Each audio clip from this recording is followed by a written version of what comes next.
Монголын уудам талнуудын нэгэн гайхамшиг болсон хордол сардгийн их уулс. Тэнгэр багцсан энэ уулсын дунд амьдрах хүн зоны соёл уламжлал багтам сайх.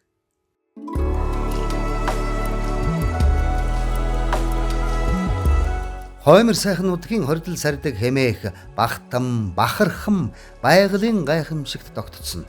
Уулын нуг, тайг, хээр хосолж байгалийн унган төрхөө хадгалан авч үлдэжээ. Тэнгэр мөрлсөн уулус нурууд, тунгалаг цэнгэг гол мөрөн, таавар орших эх нутгийн тансаг нь бүгд энэл нутагт оршин. Сүгнэгрэх уулс урдаас хоошоо хурд шов хоройтой байх бөгөөд гүн нарийн хавцал хөндийгөр хэрчигдсэн эгцэд завчим хажуутай. Энэ бүхэн нь өндөр заяа түмний хөлмий гიშгэх газар нь хүртэл хадтай, асахтай, харигаатай, цоргиотойг харуулах мэт. Цэрүүн сайхан хангаан сүрлэг уулс, эгцэд завчим хажуу, шов хориглууд нь байгалийн бусад хэсгүүдтэй уусан нийлж, өвөр мүц харагдац тогтцыг бүрдүүлнэ. Уулсын ар өвөр хажуугаас олон гол горих эх авч урсдаг нь энэ нутгийн амин судас гэлтэй. Тиймдээ ч цэнгэг тунгалгараан алдартай. Үүнээс ундаалах хөлөг морд хүчтэнхэ бяр чадлаараа цуутай билээ. Усны тунгалаг уулын өндрийг бараадан бэлчээрлэх адуун сүргийн зүсэн цагаан. Монголчууд бид эрт дээр үеэс бүгээн зүсмийн адууг дээдлэн хүндтгэдэг байсан бөгөөд морины шинжийн эртний сударт улаан хошууг сайхан цагаан улаан бор, толбот бор үйсэн ухаан морь, хуйглах, хүлэглэх, бараа болоход сайн хэндэж зохимжтой хэмээсэн байдаг.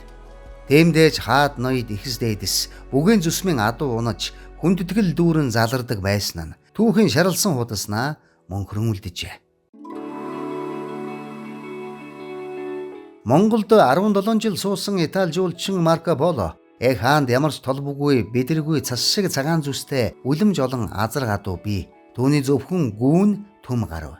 Хэрвээ цагаан сүрэг явж байгаатай тааралдвал эх ноёны амрыг эрх мэт бөхсхийн ёслоод хүлээх юм уу тойрхоос биш дундуур нь зүсэн гарч болохгүй хэмээсэн байдаг. Энэ бүхэн нь бүгээн зүсмийн адууг хөндлөн дээдлэхээс гадна зүс ялган төрөлжүүлж байсныг илтгэн. Эл түүх өнөөд үргэлжлэн хөвөрсөөр тэнгэр шүтээ мөргөлт төвчээр хадуужил шидрүүн зон олны хань бараа хадамжид нөхрөө хэмээн ирсэн дарахад цагаан адуу тал нутагтаан таавар дээшлэн бэлчгэн юутай сайх. Бодон тэн шиврэх бороо, мөрөглөн хуйлрах салхи, бөмбөйдл дарах цас, байгалийн бүү бүхнийг дарахад цагаан адуу үл ажирэн аж төрсөөр. Тиймдээ ч унлаг ачилганд өргөн ашиглагдаж, уулын бартаатай зам, гүн цас мөстөө нөхцөлдөж, тэсвэртэй, дааз сайтайгараа шагшигддаг. Хөвсгөл аймгийн улаан улсам Баянзүрх Эренчин сумдаар өсгүүржүүлж байгаа дарахад адуу нь бол максимум унлаг эдлэгийн адуу гэж явагддаг. Монгол улсад ерөөдөө 90-ад оны дундуур 4 үйлдвэр амгийн адуу байж байгаад бусд гал шар Монгол үйлдвэрийн адуунууд бол ерөөдөө үйлдвэрээ батлагдаад явцсан. Дарахад омгийн адуу нь бол өнөөдөр хүртэл дарахад омгийн адуу хэвээрээ явж байгаа. Тухайн бүс нутагт тохирсон мал байх хэрэгтэй гэдгээрээ дарахад адуу нь бусад үйлдвэр амгийн адууууд бол харьцан жижиг биетэй байдаг. Энэ нь ерөөдөө уулахад тэгээ балар бартаа нөхцөлд бол ерөөдөө явхад тохиромжтой өөрт нь зовёр багтаа байдаг учраас бас бүс нутагтаа тохироод жоохон давж адуу биетэй байдаг. Мөн тэгээ зузаан арьстай хөл хүндтэй учраас өвөл тараг твэргээ алдах нь бол ерөөдөө харьцангуй гайгүй. Нэг өвлийн хүүдэнд манай нутгийн малчтууд бол нэг морь барьж авах юм бол нэг 20-оос 20 хоногоос 30 хоног буюу нэг сарын хугацаанд бол хангалттай унцдаг. Тэгээ морь малаа бол ерөөдөө солих боломжтой байвал солино, солих боломжгүй байвал нь бол байх юм бол үргэлжлүүлээд сар гарууч бас унах тохиолдлууд бол зөндөө гардаг. Манай дарахад цагаан адуу бол яг хүүтэд тэсвэртэй бяр чадал сайтай адуу да. Тэг бярмаг мах сайтай.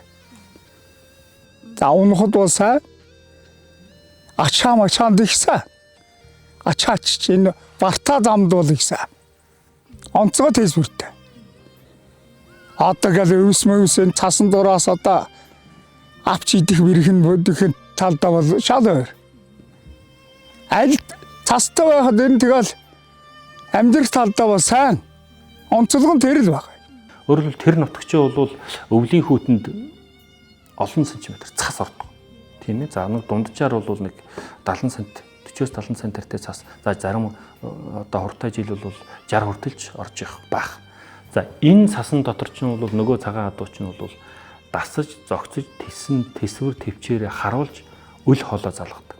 Байгалийн жилийн дөрвөн улиралд байгалийн ямар ч нэмэлт хижээл байхгүйгээр байгалийн ургамлаар бол хоолдог. Ийм амтан байх нь шүү дээ. За энэ ямар очтой вэ гэхээр триш бол одоо нэг 40 см дундчтай тэр хөрс цасыг чи бол малтаж, цавчиж идэх нь шүү дээ. А цавчиж идэхийн тулд уул туруу сайтай байх нь. Өөрөөр хэлбэл цомгон байх нь, товхор байх нь. Яг энэ тал газрын адуу шиг тийм тавган туруутай, хавтгай туруутай байх юм бол чи бол бултаад л явах байж гэнэ шүү дээ. Тэгэхээр тэр дархтын цагаан адууны нэг онцгой чанар бол тэр хүүтэнд их тэсвэртэй. Хүүтэн байгаагаас чинь буцаад л халуундаа бол халдаг нэг юм байх юм шүү дээ. Нэмэх хасахын тэр олон градусын зөрөөн дээр бол ингэж өлчирж ингэж төрсөн. Ийм учраас бол хүүтэн тэсвэртэй байх нь. Монголчуудын эртнээс эрхэмлэн ирсэн энэ адуу хөнхөр тайгын хатуу ширүүн байгалийн шалгуурыг давсан төдийгүй хүн төрлөختний газар зүйн агуу нээлтийн түүхэнд ч өөрийн мөрийг үлдээжээ. Өнгөрсөн зууны ихэнх үед хүн төрлөختөн газрын зураг дээр үлдсэн сүүлчийн цагаан толб болох өмнөд туул руу тэмүүлж байлаа. 1911 он Английн судлаач Роберт Фалкон Скотт Терра Нова хөлөг онгоцон бэлтгэж өмнөд мөсөн твийг зорихоор хөдөллөө. Гэвч түүнтэй зэрэгцсэн Норвегийн судлаач Руал Амундсен ч мөн туйлын зүг аялж байлаа. Хүн төрлөختний тань мэдхийн төлөөх их аялал, эрдэм шинжилгээний хийгээд улс үндэстний нэр төрийн асуудал болсон байлаа. Скоттын баг урт удаан аяллахын бэлтгэлийг базааж, туйлын ширүүн хүүтнийг давах хамгийн найдвартай унлах хөсгийг эрэлхийлжээ. Тэдний сонголт эцэстэн Монголын хойд хязгаарын тайгад өсөж бойдсон адуун сүрэг байлаа. Учир гэмээн дарахад цагаан адуу бол байгалийнхын өөрөө нь шалгаруулж бүтээсэн хүлэг байсан.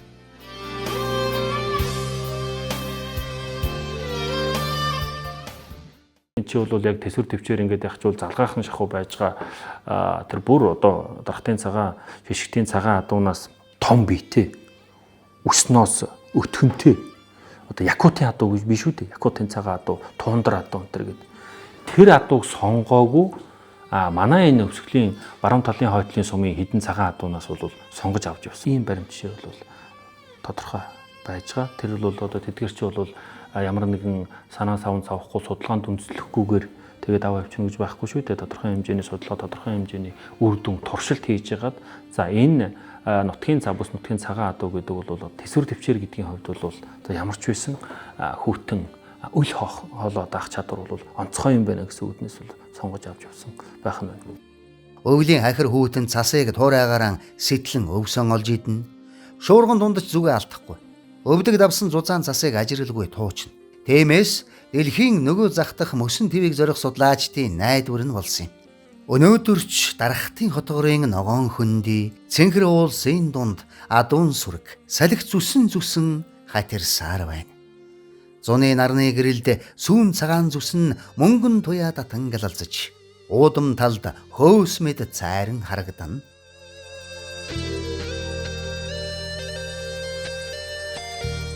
Монголчууд бол адууны олон төрлийн зүсмийг бэлэгдэж, бэлэгшээж, ашиг шимийг нь хүртэж, за түүнийг бол өсгөж өржүүлж ирсэн. Давхарцсан тоогоор бол адууны 300 гаруй зүс байна уу гэж үзэж байгаа. За энэ дундаасаа бол цагаан зүсэн байна. За цагаан зүсэн бол дотроо бас олон янз байна. Тийм ээ. За бидний аанайхан бэлэгдэл муутай гэж үзээд байгаа нь тэр нэг турман цагаан байж тийм ээ. За тэр турман цагаан адуу гэдэг чинь бол арьс хөрс нэмгэнтэй. За одоо бүр харах хоноор ярих юм бол одоо тэр чинь нүд зохин улаан хүүтэн тэсвэргүй. Ялаа шумууланд баригдах тэр чинь зохин улаан нэнгийн юм чинь тийм ээ. Халуун тэсвэргүй. За энэ турман цагаан бол одоо жоохон бүтлмуутай зүс байх нь. Төрнийхээ эсрэгээр бидний яриад байгаа энэ шишгтийн цагаан адуу, шишгтийн тэр дарахтын цагаан адуу бол нэгдүгээрт том товир байж идэв. Хоёрдугаар тэр үс нослог чанар бол их байж идэв. За биологийнхны тэр харж байгаа юмнуудыг харж яхад бол тэр мах булчингийн мас бол ихтэй гэж үздэг юм бол ер нь бол жоохон товирдуухан байдаг тийм ээ. Дарахтын цагаан адуу, баргын цагаан адуу гэдэг үзэмчний цагаан адуу жоохон товирдуухан байдаг бус тооноосоо. За дараагийн нэг зүйл бол одоо тэр зохицуцаантай хошуу хамар, хар бор, улт руу сайтай. За энэ бол одоо альва нэг биологийн төр зүйл амьтныг хүнийг ч гэсэн ер нь бол ингээд ягаад газар зүйн байгаль газар зүйн нөлөөлөл гэж нэг юм байна. Газар зүйн детерминизм гэж ярьдаг. За энэ зүйлийн нөлөөллөөс нь шалтгаалж байгаа. Баян зүрх Эренчилдэм булаавал цагаан нуурсамдад бол ерөнхийдөө дарахад адууны цөм сөргөн байгаа гэж үзнэ.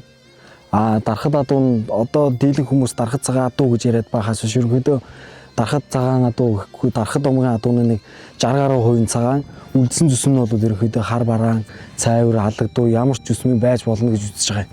Ер нь борол гарна. Унаг хар бор зүстэй гараал тэгэл нэг шүтлэгээс дээшил цайсаар байгаа цагаан болт. Тэрнээс яг цагаан унаг гарах нь бол ховор. Тийм л онцлогтой. Цагаан байна гал цагаан тэрэл байд юм бол биш. Бор байж байгаа цагаан болох нь л илүү. Шар хатуу бол шар гараал байна. Бор хатуу цагаан бол. Арис хөрөс бус адуунаас бол энэ урд газрын одоо арай дулаан уур амьсгалтай адуугууд бол энэ манай энд чинь маш их хүүдэн учраас арис их зузаан өс ер нь нөтгөн шигөө арай одоо ураг шанаа дунаа хажууд бол өснээ одоо хагад гэж ярьдаг. Одоо энэ монголчууд тэр нь арай ханиг уурт нэг хүүдэн газраа зохицсон арис нь хүүдэн газраа зохицсон бас нөгөө нэг одоо хүүдэн одоо тэсвэртэй талаасаа тэгж арис үлсэн тэгж хэлбэг тийм одоо онцлогтой уул тавны хувьд нөгөө нэг тайгийн одоо цас одоо асагтаа уул бартаа хаданд тэгж зохицсон уул тавг сайтай тийм адуу байд юм аа. Энэ хүүтэн тэсвэртэй чанар нь бол олон юм дээр илэрдэг. Ер нь адуу бол хүүтнээс илүүтэйгээр шуурган турдаг амтан гэж малчдаг ярьдаг. Шуурган турахгүй байх үндс нь бол тэр дил сүүлэндээ байгаад байдаг. Адуу дэлгэрээ даардаг, далангаараа даардаг амтан байхгүй юу? Одоо бид нар цагаан сарын мэдлэгийн дээр дааг далантай гэж хэлээд байгаа үстэй. Одоо тэр 2 настай малчин бол тарга тэврэг нь онд мэнд оруул гэж хэлээд байгаа юм шүү дээ. Өвлийн хүүтэн мүтэнд юм уу дилийн засчих юм бол адуу бол дороо хүчийг өвчдөг. Дархтын цагаан адуу таа бүхэн ингээд зураг хөрөг янз бүрийн юм дээр ингээд харах юм бол онцгой дил сүүл сайтай. За тэр далан гэдэг дил гэдэг юмар бол даарахгүй тэр дилэрээ нөмөр байна. Хоёрдугаар сүүл сайтай. За үүрэн сүлтэй гэж ярьдаг, бөөн сүлтэй гэдэг ямар ч байсан өтгөн сахлах бүдүүн сүлтэй байх нь шүү дээ. За энэ дил сүүл сайтай байх нь бол нөгөө салхи шуурганч бол адуу бол хошоо салхины уруу хараа зогсоход бол нэг адуун дээр цааш ингэ пирамид хэлбэртэйг ингээд баг суур адуу бол ингээд салхинд үлдсэн байдаг гэж ярьдаг. Хуучны малчд бол өөр өөрийнхөө нөмөрт орчихно шүү дээ. За тэр салхи шуурганд бол тэр өргөн бүдүүн сүүл бол бас сүүлэндээ нөмрлөд салхи олгоод чүүлээгээд байх байх. Нэг ийм биологийн онцлогуд бол харагдаж байх хэвээр юм байна. Ер нь бол хурдан морины шинжийн сударч гисэн бас энэ дил сүүлийг бол онцгой өргөн бүтгэн байхыг бол заадсан, тэмдэглэсэн байж идэг. Их сайхан орны энгэрт орших нутгийн уудамд адуун сүрэг бэлчин. Алсын бараан цэнгэрдэх сүрлэг уулас. Аг тааны үнэр шингэсэн зуны тал. Адуун сүргийн төврөгөөнтэй хослон энэл нутгийн өнгө төрхийг илтгэнэ. Энэ бол Монгол орны хойд хязгаарын хатуу ширүүн байгальд олон үеэрээ нутагссан дархадын цагаан адуу. Тайг, өндөр уул, намагт хөндөй ээлжилсэн өвөрмөц тогтоцтой нутагт дасан зогтсон учраас бибелдэр сайтай, яс томтой, тэнхээтэй тэнүүн байхч учиртай. Өвөл нь урт, хавар нь сэрүүн, зун нь богинохон энэ нутагт амьдрахын тулд адуу байгальтайгаа зогтсон ховсож, бүх туурайтай, уулын өксүр урууг төвөггүй туулж бэлчээрэлдэг. Зуны дэлгэр цагт тэд уулын ногоон бэлчээр тархан эдээшлэн. Хөхрөн унаартах ногоон дэвсгэр дээр цайран харагдах сүрэг, алс холоос цагаан үйлс газар буусан мэт цайвилзан харагдана. Салхинд намирсан өтгөн дэл, хаяа янз хаах дуун, жигдгэн төврөгөх туурайн чимээн, Монгол хүмүүн болж төрсний учир учгийг мэдрүүлэх мэт юутай сайхан. Монгол адууны бол үндсэн чанар нь унлаг эдлэгээнийх юм байна гэж. Унлаг эдлэгээний чанар юм бол нэгэн илэрхийл бол энэ нутгийн цагаан адуу. Унлаг эдлэгээ нь юу? Унлаг эдлэгээний чанартай гэж юу хэлээд байгаа юм гэхээр мах бөхтэй. Ардын дунд байдаг бид нар өдрийн цогоотой, сарын цогоотой гэж яриад байдаг. Одоо бол бид нар бол ингээд нэг жаахан адууны удам мөксөө жаахан эрэлцсэн энэ үед бол нэг сар унах, сарын 4 даах одоо бол бас Монгол газар нэг тийм олон биш болсон шиг байна шүү дээ, тийм ээ. Дархтын цагаан адууны хувьд бол одоо хонсон газрынхаа бэлчээр ургамлаар бол хооллоод ингээд явчих ийм учраас энэ бол одоо мах, унлаг, идэлгээ 4 даах чадвар бол онцгой юм байна. Энэ цагаан адууны ялангуяа энэ цүн сүргийг өсгөж үржүүлэх энэ бол одоо газар зүйн онцлогтой газраа бол ингээд л өсч үржиж явж байгаа. Тийм л байдал харагдаж идэг. Хамгийн гол тэр тэсвэр төвчээртэй байдал гэдгийг юм тэндээ дасан зохицоод тэндээ өлчирчээд байгаа даа байхгүй юу? Наатлын сомдрууд руу ороод ирэхэд тэнд чинь тэр чих цас орохгүй. Аливаа нэг биологийн төрөлзүүд чинь зовлон бэрхийг туулж ийж тэндээ өлчирж үйд тэндээ бол өөрийнхөө тэр давуу чанараа хадгалж байдаг юм л юм байна шүү дээ, тийм ээ. Тэгэхээр бол тэр одоо тэр нэг өвсгөлийн баруун талын хойдлын тэр нэг хідэн сомдоо бол угаасаа тэр чинь байгаль газар зүйн нөлөөлөл нь байж байгаа учраас тэндээ одоо хүндрэлтний ерөөсөө хүссэн ч эсвүссэн ч одоо хүний үйл ажиллагааны тэндээ өсч үржил ингээл байж байгаа. Өөр одоо авчиад тэнд чинь бас өсөж үржих бас боломж байхгүй байхгүй байгаль газар зүйн тэр нөлөөлөл гэдэг юм чинь. Тэгэхээр бол мэдээж одоо бид нар одоо тэр цөм сүрэг гэж ярьдаг тийм ээ биологийн хувьд бол энэ үйлдвэр ухсааны энэ зүйлээ бол одоо нэгэнт шалгарсан юм байгаа бол хадгалж хамгаалах бол зөвхөн энэ бол одоо төр засгийн гэхээс илүүтэйгээр тухайн малчин хүний л өөрийнх нь амьдралаас ургаад гарчдаг. Мэдээж тэр чинь бол нэг 10 хоног унчих морьтой байх уу эсвэл нэг 2-3 хоног унчих гой ганга хөнгөн ястай морьтой байх уу гэдэг бол малчин хүний илэрхий сонголт учраас малчид бол тэр өөрийнхөө нэгэнт одоо шалгарсан энэ бүтцээ бол хадгалж хамгаалаад өсгөж үржүүлээд ингээд явах нь бол нэгэнт илэрхийл ийм зүйл юм л да. 2002 оноос хойш Хөв аж ахуйн их сургуулийн мал аж ахуйн эдэм шинжилгээний хүрээлэнгийн доктор профессор Сайфалтоо гэдэг профессорын удирдлаганд ороос эхлээд 2002 оноос хойш тасралтгүй дарахад омгийн адуу үйлдвэрээр батлах судалгааны ажил бол явагдаж байгаа. Сүүлд 2021-с 22 онд дарахад адууны дарахад омгийн адууны үйлдвэрийн тодорхойлолт бичигдэх ажил явагдаад ерөнхийдөө бол үйлдвэрийн тодорхойлолт бичигдэх шатанд бол орцсон явж байгаа. Судалгааны ажил ерөнхийдөө хавар намрын амьдын жин болон махны гарц, сүү, бус омгийн адуунаас махны гарцны хэрийн тэсвэр хатуучил ямар юм гэдэг энэ талаар бүх нарийн дэлгэрэнгүй судалгаа бол явагдчихсан. Тэгээд онцлог шинжүүд нь бол ерөнхийдөө тэгээд сүүлд нэг 2000-ад оны ихэр тэндээс хойш нэг тасралтгүй нэг зүүн аймагудаас юм эсвэл баруун аймагудаас адуу орж ирэх тохиолдол бол их байсан. Сүүлийн жилүүдэд Хөвсгөл аймгийн хүн сэт аж ахуйн газар дээрээс хүн сэт аж ахуйн газрын дарга аймгийн засаг даргатай хамтраад бол мөн бүс нутагт тохирсон мал сүрэг үржүүлнэ гээд аймгийн хүн сэт аж ахуйн газрын захирамж тушаал бол гартсан байгаа. Энэ бүс нутагт ийм үйлдвэр омгын мал үржүүлнэ, ийм үйлдвэр омгын мал оруулж ирэхгүй аль эсвэл үржүүлэх ч юм уу тойруулгын ажлаар гарч ирсэн цэвэр цусмын 50 цустай ийм адуунаар бол оруулж ирэхгүй гэд аймгийн засаг даргын захирамжаар бол батлагдсан байгаа. Хүн сэт аж ахуйн газар дээр хариуцсан мэргэжилтнүүд нь бол энэ чиглэлээр ажиллаад хяналт тавиад явж байгаа.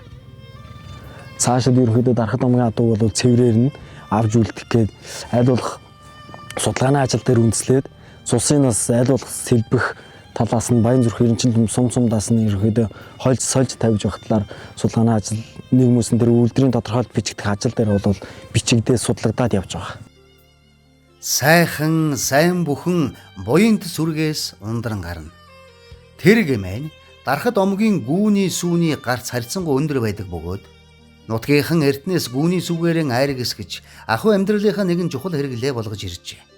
Тайгын шимт өвс, уулын цэнгэг усан дундаалсан гүүний сүүн энэ нутгийн уламжлалт аж ахуй, соёлын салшгүй хэсэг болсон байна. Тиймээс ч дарахад нутгийн малчид шимт сайхан сүргийг хэн бахаргал хэмээн дээдэлдэг. Олон зууныг дамжин ирсэн нүүдэлчин Монгол ухаан хөхөвгдийн хүрэн зүрхэнд дээдлэгдэж зүс ялган дөрөлжүүлж ирсний үр шимдэ өнөөдрийн цагаан зүстэй сүрэг бүрэлдэн бий болжээ. Иймээс дарахтын цагаан адуу нь байгалийн шалгарал болон хүний хөдөлмөрийн хамт юм бүтээл. Сүү савн ус аман хувь саавал сүү байж сүүтэй. Дарахад гүүний сүү бол ерөнхийдөө бусад үйлдвэр омгийн адуу удах юм бол сүүний гарц сайн. Сүүний гарц бол харьцангуй сайн учраас өвөл онд орох чадвар сайн байна. Ингээ ажиглаад байхад бол ерөнхийдөө гүүн дотроо морд олон яваа. Морд нь балар бартаад хад мод ихтэй балар бартаа газраар шүн өвөл зунгуу явж хахаар унгаа сайн хамгаалдаг гэж бол үздэг. Идэг тэшээлийн хувьд бол одоо энэ уул хяр энэ ч одоо игж болдог л одоо энэ нэг жаахан нэг 7 сар мар гэхэд энэ мотор бол явна. Энэ ч энэ модонд л байна. За тэгэл энэ модонд ургасан бүгдээ л ийдэн янз бүрийн сургал энэ. Тэгэж онцлоод байх юм гуурснаа идэлгээл аль чанартайгаа түүж иддэг амт маань адуу бол. Унлаг эдлэгийн чанарчууд бол яг бидний яриад байгаа энэ цагаан адуун дээр бол илрээд байдаг. Арьс цуцаантай, хөрс цуцаантай, мах бөхтэй. Зан арын шингийн хувьд бол тогтун, тайван. Тэр нь бол тэр юуны шинжийнх нь юун дээр бол зохи цуцаантай тийм ээ. Туруу сайтай, цомбон туруутай гэж яриад байдаг. Адууны тэр өч бол ингээд нэмгрээд ингээд ирэхээр бол адуу ч махан цуцаан тарах тэвэр ихтэй өсний бөөрөнгө байгаад байгаа ч гэсэн улт руу муутай бол ултаад явах байж байгаа байхгүй. Тэгэхээр дархтын цах адууны тэр гол юмч бол улт руундаа байгаад байгаа. Цаг хугацаа замхран алсарсаар зуны аагам халуун цас зудтай өвлийн жихэн өдрүүд навчис шарлан найгах намрын налгар хоногуд нүүдлийн шууд ганганах хаврын өдрүүдэд дарахад адууны өнгө төрөгч байгаль ихтэйгэн уйсан ховьсон дэлгэр зуны ногоон хөндийд цагаан зүс нь тодрон ялгардаг бол намар уулын өнгө шаргалдаж сүрэг адуу алтан туяатай бэлчээр дунд онцгойрон харагдана. Харин өвөл цаг ирж уулс засаар хужигдахад тайган цагаан ертөнцийн нэг хэсэг мэд үзэгдэнэ. Сэнхэр уулс хөхрөн униартах ногоон хөндөй дарахад цагаан дуун сүргийн нээлэмж нь Монгол орны хойд хязгаарын давдагд шүгүй дүр төрх бахархал болон орсоор байна. Одоо тэр дуу муунд бол ч одоо манай дархтагаар түм бол одоо түмэн зүйлэл одоо дуу айдаг л да одоо моря яасан энэ л сайн юм гэж одоо монголчууд ер нь дархад үтгээл монгол хүн болгон эрдэнэ гэж хайрладаг энэ зүйл одоо учраас одоо бүхэл газрын одоо дуунд монголын ард түмний бүхэл газрын дуунд төрөөхөөс үлдэнд хүртэл эрдэнэ гэж хайрладаг одоо бид бүгд ч бас л яг тэр загвараар л эрдэнэ минь гэж хайрлж та явдаг хүмүүс байд юм а манай дархтан ард түмэн. Газар уснаа явагч энэ цагаант морд бол ганцгнаас нь зуурах гар цөөднө. Ган цагаан туурай газрын цэцгэс тасдахгүй. Хөлдөө нүдтэй энэ адууг хөтөлж жолоодохын хэрэггүй. Хэмээн шүлгэлсэн байдаг. Тайгын салхи тэдний дилээр наадан эсгэрч туурайн төвргөн дарахт нутгийн уудам хөндийгөөр цуурайтна. Энэ бол үеийн үед байгальтайган оршиж ирсэн дарахтын цагаан адууны сүр хүч.